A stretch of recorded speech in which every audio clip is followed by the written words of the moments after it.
আমরা প্রথমে বলি এই সিচুয়েশনটা অনভিপ্রেত। এটা তৈরি করেছে অতি পরিকল্পিতভাবে বিজেপি। আমাদের কাছে অভিযোগ আসছে কেন্দ্রীয় এজেন্সিকে কাজে লাগিয়ে, কেন্দ্রীয় বাহিনীকে অপব্যবহার করে কোনো এলাকায় প্ররোচনা তৈরি করে এই ধরনের ঘটনা ঘটানো হয়েছে। আমরা আবেদন করি সেখানকার নাগরিকদের কাছে যে এদের ফাঁদে পা দেবেন না, এদের প্ররোচনায় পা দেবেন না, কোনো রকম গোলমালে জড়াবেন না। কারণ এরা চাইছে গন্ডগোল করতে, এরা চাইছে অস্বাভাবিক কোনো ঘটনা ঘটাতে, সেগুলো হতে দেবেন না। সংবাদ মাধ্যম তার একাংশ নিশ্চিতভাবে এই তাদের নেতিবাচক প্রচারের সঙ্গে পরিকল্পিতভাবে জড়িত, কিন্তু আমরা সংবাদ মাধ্যমকে সম্মান করি। সাংবাদিক এবং চিত্র সাংবাদিকদের তাদের কাজ করতে দিন। কোনো অবস্থায় সংবাদ মাধ্যমের উপর আঘাত কাম্য নয়। আমরা এর তীব্র নিন্দা করছি, কিন্তু আমরা এই গোটা ঘটনার দায় এবং দায়িত্ব ভারতীয় জনতা পার্টি এবং সুপরিকল্পিতভাবে আপনারা দেখুন, এই যে সিবিআই এর FIR name registered চিটিংবাজ Suvendu Adhikari বা বিজেপি নেতাদের বাড়িতে তল্লাশি হয় না। সিবিআই এফআইআর করে তবু তল্লাশি হয় না।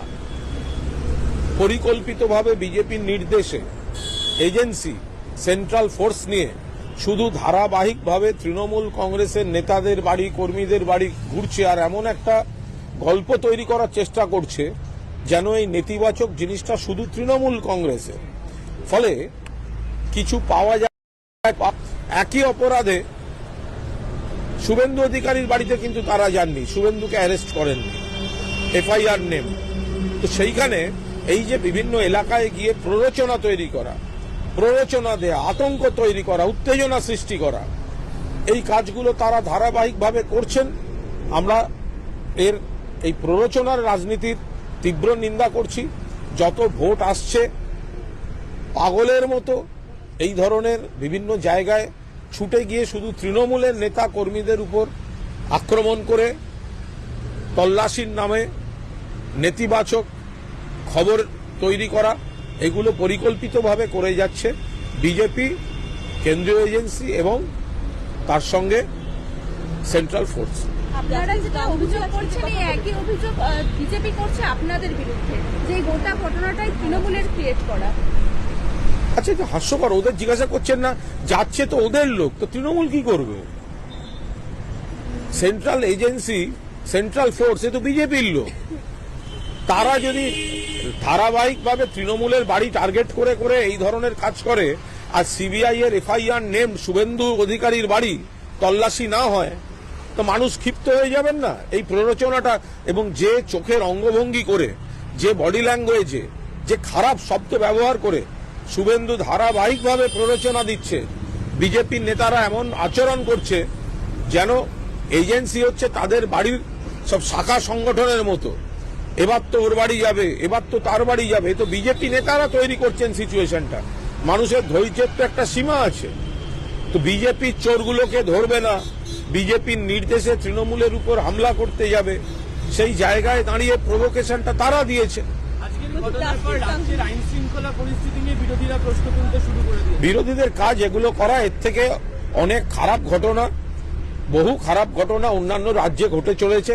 চোখের ওপর মণিপুর এখনো চলছে, সেগুলো নিয়ে মাথা ঘামাতে যাক। নিজেরা চাইছে তৈরি করতে, শকুনের রাজনীতি করছে, শকুনের রাজনীতি করছে, খারাপ জিনিস খুঁজছে, নিজেদের লোক পাঠিয়ে দিচ্ছে, দল পারছে না, রাজনীতিতে পারছে না, এজেন্সি আর তার সঙ্গে ফোর্সকে পাঠিয়ে দিয়ে, আর পেছন থেকে নেতারা কি চোখ মুখ, কি ভাষা, সেইগুলো করে উত্তেজনা তৈরি করে দিচ্ছে। তারা এই গন্ডগোলগুলো করছে।